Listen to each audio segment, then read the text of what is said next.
pendengar itu bukan hanya mendengar engkau. Kalau pendeta kira pendengar hanya dengan dia, salah. Pendengar itu selain dengan engkau juga dengan yang lain. Jangan kira mereka dengar lalu iya gitu. Setelah dengar ini dan itu mereka membandingkan. Ini ayatnya. Mereka dengar khotbah Yesus, pengajaran Yesus. Mereka takjub dan mereka membedakan karena Yesus berbicara lain dengan ahli Taurat mengajar mereka. Sekarang saya tanya, apa caranya ahli Taurat mengajar mereka? The scribes, the Pharisees, orang Parisi, orang ahli Taurat mengajar dengan pengetahuan ke pengetahuan, dengan otak ke otak, mulut ke telinga. Waktu saya mengajar homiletik, saya mengatakan ada 3 macam khotbah. Satu macam keluar dari mulut masuk ke dalam telinga. Itu ada khotbah yang paling rendah. Kamu ini kalimat keluar, kalimat masuk. Yang khotbah sudah selesai, berhenti. Yang dengar sudah selesai, juga berhenti. Minggu depan khotbah lagi yang lain. Dengar tik. Yang khotbah yang lain, dengar dengan lain. Lambat laun yang khotbah pelan-pelan, semua yang dikhotbahkan sudah hilang. Dia mulai kosong, mulai miskin, mulai kekurangan bahan. Tetapi yang dengar, makin tambah bahan. Akibatnya pendengar makin lama makin pintar, pengkhotbah makin malam, makin miskin. Ini banyak gereja terjadi seperti ini. Setelah dengar khotbah seorang pendeta 5 tahun, nothing new,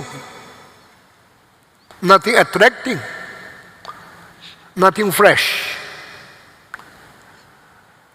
nothing eager to listen again. Banyak orang dengar pendeta khotbah sudah 5 tahun habis, tidak ada baru, tidak ada segar, tidak ada perasaan butuh lagi dengar. Sudah tahu itu khotbah apa, saya sudah tahu. Ada orang pintar sampai bisa mengetahui pendeta khotbah ambil dari buku mana. Karena mereka suka beli buku, mereka suka cari bahan, mereka membandingkan. Oh, ini dari Google, ini dari buku ini, daripada pentafsir itu. Saya menjadi hamba Tuhan sudah 64 tahun. Saya tidak pernah takut khotbah saya selesai tidak ada. Saya tidak pernah pakai khotbah yang sulit sampai orang tidak ngerti. Meskipun segar, baru, terus ada pengisian. Tapi pengisian semua harus segar, harus gampang diterima. Dan harus limpah isinya dan segar perasaannya. Sehingga pendengar tidak habis-habis menerima khotbah saya berpuluh-puluh tahun. Tidak habis. Ada pendeta paling takut dipindahkan lain tempat. Karena mesti menyesuaikan situasi, lingkungan, manusia, tabiat orang yang lain.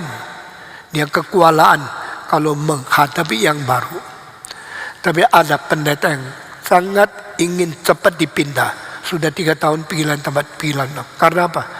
Karena kalau 3 tahun dia masih bisa isi kebutuhan. Kalau 30 tahun dia kekualaan, dari mana bahannya cukup untuk mengisi kebutuhan setiap minggu.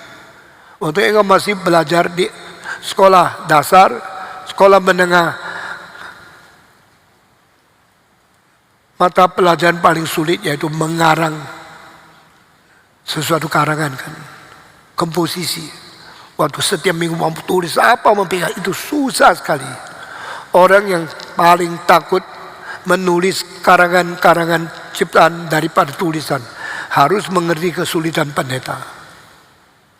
Dan Tuhan memberkati gereja ini. Saya sudah 31 tahun setengah di mimbar ini.